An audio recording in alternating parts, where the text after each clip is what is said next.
Allah subhanahu wa ta'ala makes mention of something that happened to the Prophet Jesus, may peace be upon him. The people began to get fed up of him because he was taking away their popularity. Those who were supposedly religious, those who had followers, their followers were now slowly talking about this messenger who came with this miracle, that miracle. He was the talk of the town. That created jealousy in the hearts of some of these people who had rejected him. So they hatched a plan. What was the plan? They went to the king of the time and they told him, there is a man called Jesus of Bethlehem. This Jesus, Isa alayhi salam, he is saying this and saying that, and his eyes are on your kingdom. He wants your seat. In fact, he is going around saying he is the king. Now this is blasphemy. This is incorrect. Lies, jealousy, a plan and a ploy. This king, without finding anything out, nothing at all, he decides we can sort him out. By doing what? Send our men look for him. Now, I have not made mention of all the difficulties suffered by Jesus. We have not gone into those details where the people made him suffer, but he was calm. He was very, very calm, very forgiving. He never wanted to revenge anybody. No one, not at all. He just continued with his work and he was always positive, not negative. And every time there was an opportunity to call people towards the Almighty, he used it. And he was very patient and calm. And they began to say, oh, this is what a wonderful man, and so on. But the others who were disbelieving, they fell to this plot.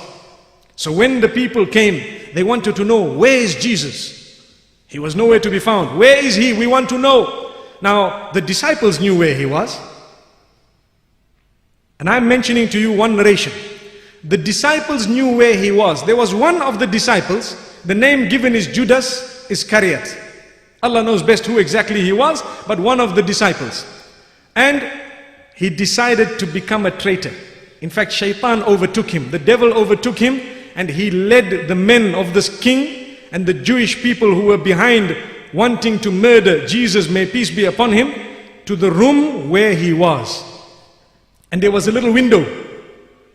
So as this one man goes in to confirm that Jesus is in the room, who was he? He was the disciple. They sent him in, you go and confirm that he is in the room. This man goes into the room and he is now a traitor, yet he's supposed to be a disciple. He goes into the room and he is asking Isa alayhi salam, he's just confirming that he is there. And at that moment, Allah subhanahu wa ta'ala changed the face of Judas, so it became the face of Jesus, and Allah took Jesus away through that window, gone up into the heavens in the proper form of the human being that he was. Taken up, ascension of Jesus. This is the Islamic version of the Quran. He was taken up completely, well before anybody could harm him. Allah says at the beginning, "Wassalamu alayya." Peace be upon me, they won't harm me at all. Nothing.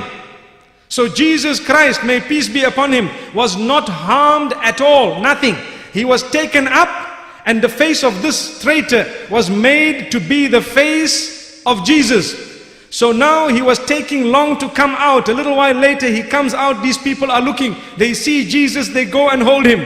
He says, hey, I am Judas. No ways. So if you are Judas, where is Jesus?